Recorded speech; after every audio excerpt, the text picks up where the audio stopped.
آج میرے لیے اور میرے ملک پاکستان کے لیے اداسی کا دن ہے۔ ایک بار پھر پاکستان کا بلوچستان خون میں نہلا دیا گیا۔ پاکستان کے اندر جو بلوچ لبریشن آرمی ہے BLA، انہوں نے ایک پیسنجر ٹرین جو ہے اس کو ہائی جیک کیا ہے اور 100 بندہ جو ہے وہ اس میں مارا گیا ہے۔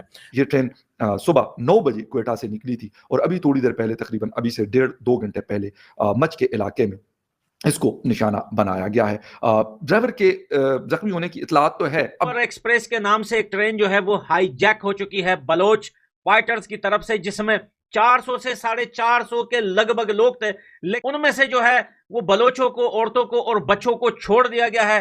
صرف اور صرف اس میں پنجابیوں کو روکا گیا ہے۔ پاکستان نے بلوچستان اور خیبر کے وسائل پر قبضہ کیا ہوا ہے، ان کی دولت لوٹ رہا ہے پاکستان، اور پاکستان سب کچھ لوٹ کر اپنے پاس لے جاتا ہے اور بلوچستان اور خیبر کو کچھ نہیں مل رہا۔ یہ ریاست پاکستان اور پاکستان آرمی کو ٹارگٹ کرتے ہیں، تو یہ اس کو فیڈرل آرمی نہیں کہتے، ہمیشہ پنجابی آرمی کہتے ہیں۔ بلوچ ملیٹنٹ آرگنائزیشن جو ہے بلوچ لبریشن آرمی جو ہے وہ بسز کو کڈنیپ کرتی تھی، لوگوں کو روکتی تھی، چیکنگ کرتی تھی، جو بڑی بڑی ہائی ویز تھے وہاں پہ انٹرسیپٹ کرتے تھے ٹرینوں کو، اور مطلب اس طرح کی چیزیں ہوتی تھی۔ لیکن اس طرح کبھی نہیں ہوتا تھا کہ کبھی پوری ٹرین ہی جو ہے نا اس کے حوالے سے یہ جو بات آ رہی ہے ابھی تک، جو what we are getting so far۔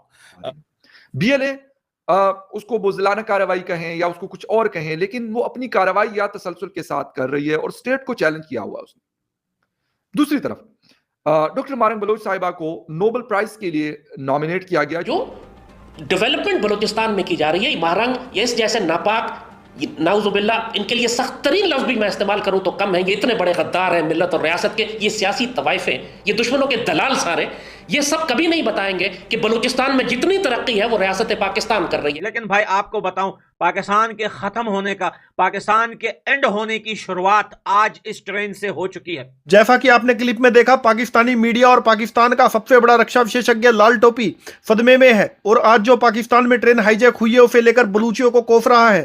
دراصل آج BLA کے دوارا پاکستان کے کوئٹہ سے پشاور جانے والی جعفر ایکسپریس کو ہائی جیک کر لیا گیا۔ اس ٹرین میں قریب 450 سے ادھک یاتری سوار تھے اور وہ سب کے سب بندھک بنائے جا چکے ہیں۔ یہاں BLA نے پاکستان کو چیتاونی دیتے ہوئے کہا ہے کہ اگر ان کے خلاف پاکستانی سرکار کے دوارا کوئی بھی فینے کارروائی کروائی گئی تو وہ سبھی کے سبھی یاتریوں کو اوپر پہنچا دیں گے۔ ابھی تک کل 6 سینے کرمیوں کو اوپر پہنچایا بھی جا چکا ہے۔ پاکستانی میڈیا کے مطابق ٹرین میں 450 سے ادھک یاتری سوار تھے اور یہ BLA کا ابھی تک پاکستان پر کیا گیا سب سے بڑا حملہ مانا جا رہا ہے۔ فی الحال BLA کی طرف سے ابھی تک کوئی بھی مانگ نہیں کی گئی ہے۔ بندھکوں میں زیادہ تر پاکستانی سینا، پولیس اور IFI سے جڑے لوگ ہیں۔ یہ سبھی چھٹی بتانے پنجاب جا رہے تھے۔ BLA نے چیتاونی دی ہے کہ اگر ٹرین میں موجود پاکستانی سینک یا IFI کے ادھیکاریوں کے دوارا کچھ بھی کیا گیا تو سبھی کے سبھی کو اوپر پہنچا دیا جائے گا۔ حالانکہ آپریشن کے دوران BLA نے مہیلاؤں، بچوں اور بلوچیوں کو رہا کر دیا ہے اور قبضے میں اس سمے پاک سینا، پولیس اور IFI سے جڑے لوگ ہیں۔ جعفر ایکسپریس جو پشاور اور کوئٹہ کے درمیان چلتی ہے، اس کے اوپر سبی کے علاقے میں، یعنی مچ کا علاقہ ہے، وہاں پہ اس کے اوپر حملہ ہوا ہے، اور جو اطلاعات آئی ہیں بلوچستان گورنمنٹ کے مطابق کہ جی ڈرائیور کو گولیاں لگی ہیں، لیکن اس کے علاوہ گاڑی کے اوپر بھی فائرنگ ہوئی ہے اور مسافر ٹرین کو نشانہ بنایا گیا ہے۔ اور یہ ٹرین صبح 9 بجے کوئٹہ سے نکلی تھی اور ابھی تھوڑی دیر پہلے تقریباً ابھی سے 1.5-2 گھنٹے پہلے مچ کے علاقے میں اس کو نشانہ بنایا گیا ہے۔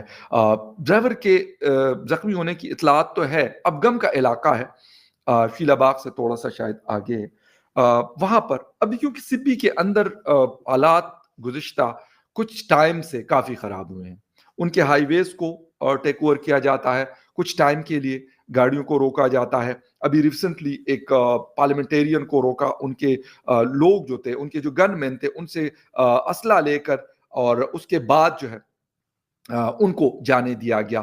تو اس طرح کے واقعات تسلسل کے ساتھ ہو رہے ہیں، لیکن ہمارے ہاں باتیں تو بہت ہو رہی ہیں کہ جی یہ بزدلانہ کارروائی ہے، ہم ان کو چھوڑیں گے نہیں، ہم یہ کریں گے، ہم وہ کریں گے، لیکن انفارچونیٹلی حالات دن ہر گزرتے دن کے ساتھ خراب ہو رہے ہیں۔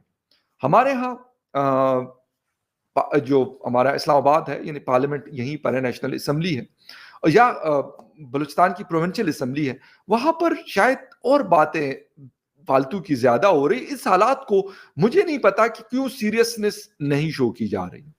BLA اس کو بزدلانہ کارروائی کہیں یا اس کو کچھ اور کہیں، لیکن وہ اپنی کارروائی یا تسلسل کے ساتھ کر رہی ہے اور اسٹیٹ کو چیلنج کیا ہوا اس نے۔